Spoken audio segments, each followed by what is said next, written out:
What's up, Cerebral football fans? All right, guys, we're going to continue our discussion about the unheralded or maybe the lesser-known edge players that Howie might be out there trying to snipe from a team. When I first started looking into this, and I got to be upfront, guys, I'm not 100% sold, and I keep saying this, and I'm going to say it in every video.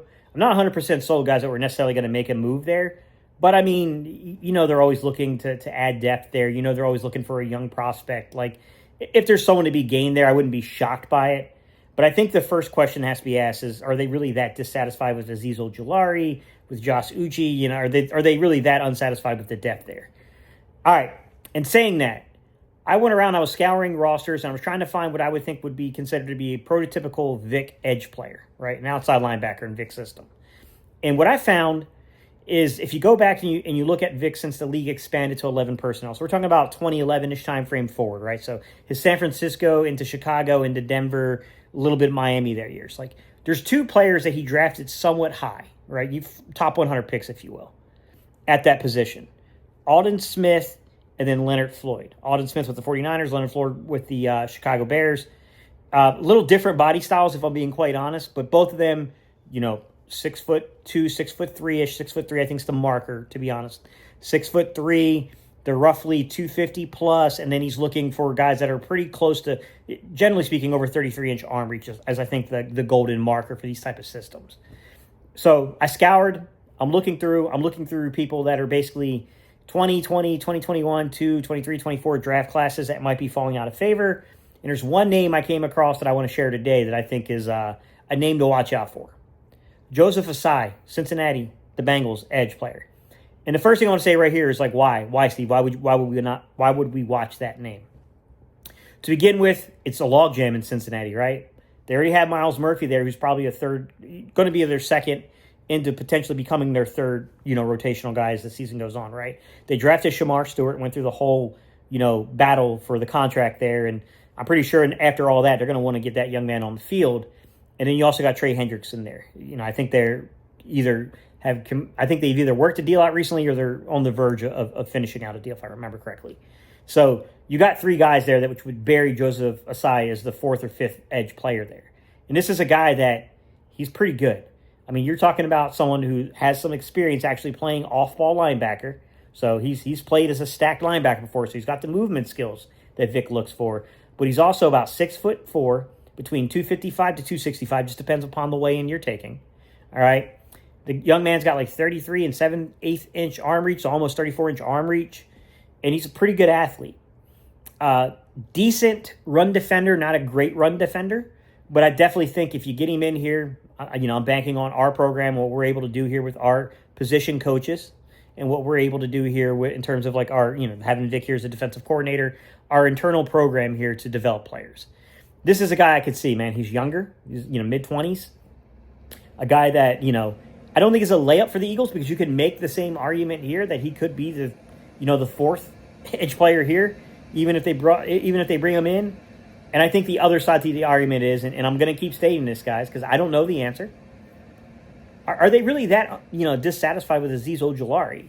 Azeez Ojulari is not as small as people think, but I do get the preference for people to say like, man, Gate, when you look at us, we got a young guy in Jalix Hunt that's going to be asked to play a much different role than he played last year, but certainly promising, certainly talented, certainly got a little bit more size than the other guys do, right? He's got some room. He's already at 250-something. He's got some room to grow into that body. I mean, he could definitely fill that frame out to 260-something. There's no doubt about it.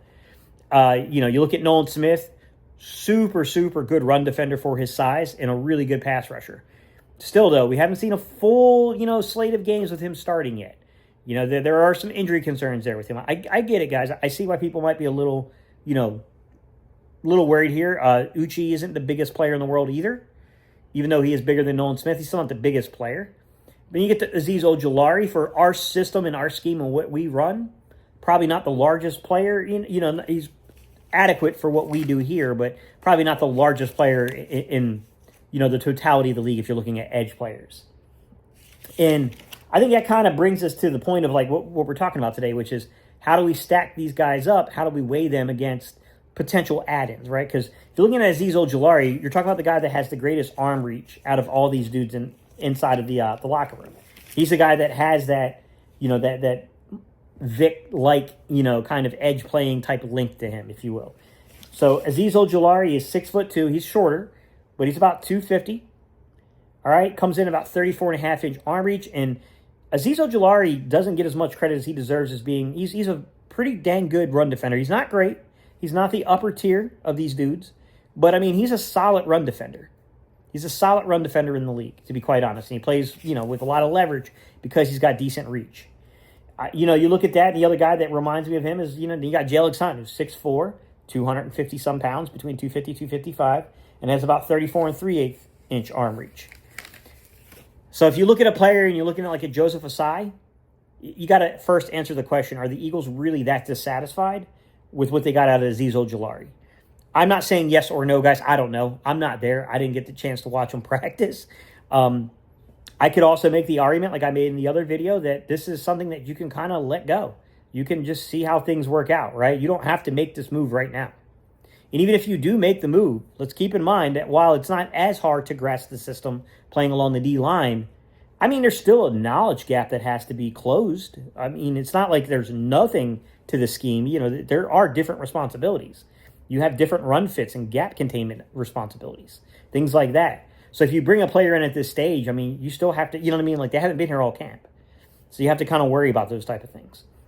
With that said, if you're telling me about people to look around the league, I already talked about Ibikiti. But outside of Ibikiti, I would say the next guy that kind of caught my mind, and I got a few of them to talk about, guys. But the next guy that caught my mind is Joseph Ossai. I think he's a player that might be a little underrated across the league. I think this is a dude that's not a star player, and I'm not projecting him to ever become a star in the league per se. But what I think he is if you're looking at bringing in waves of players, right? He's got the prototypical size we're looking for. He's got the kind of length and reach that they can play with, right? That's going to be important to Vic's system. It's going to be important to Vic's scheme, right? He's kind of in a log jam. You can make the argument that, he still would have to earn playing time here too. I don't know that it changes for him. But I will say that I think we're probably a little bit more known for the fact that even if you are the fourth edge player inside of this scheme, you're still likely going to play like 400 snaps, at least. Just because, to be quite honest, we like to bring our guys in waves. And that's pretty known about our system and our scheme. But as I stated earlier, guys, you got to go back and you got to ask yourself an honest question about, do you really think they're that dissatisfied with Azeez Ojulari? You think Azeez Ojulari's been that bad that they're like, yeah, let's get another guy in here? That's the part I don't know. That's the part I'm a little hesitant to say. Like, they might let Azeez and these guys play it out a little bit, see where they are, and then bring it in. Then make that decision around the trade deadline, or maybe a couple weeks before the trade deadline, to then, kind of build up for that Super Bowl run, if you will. I don't know. I mean, it's interesting.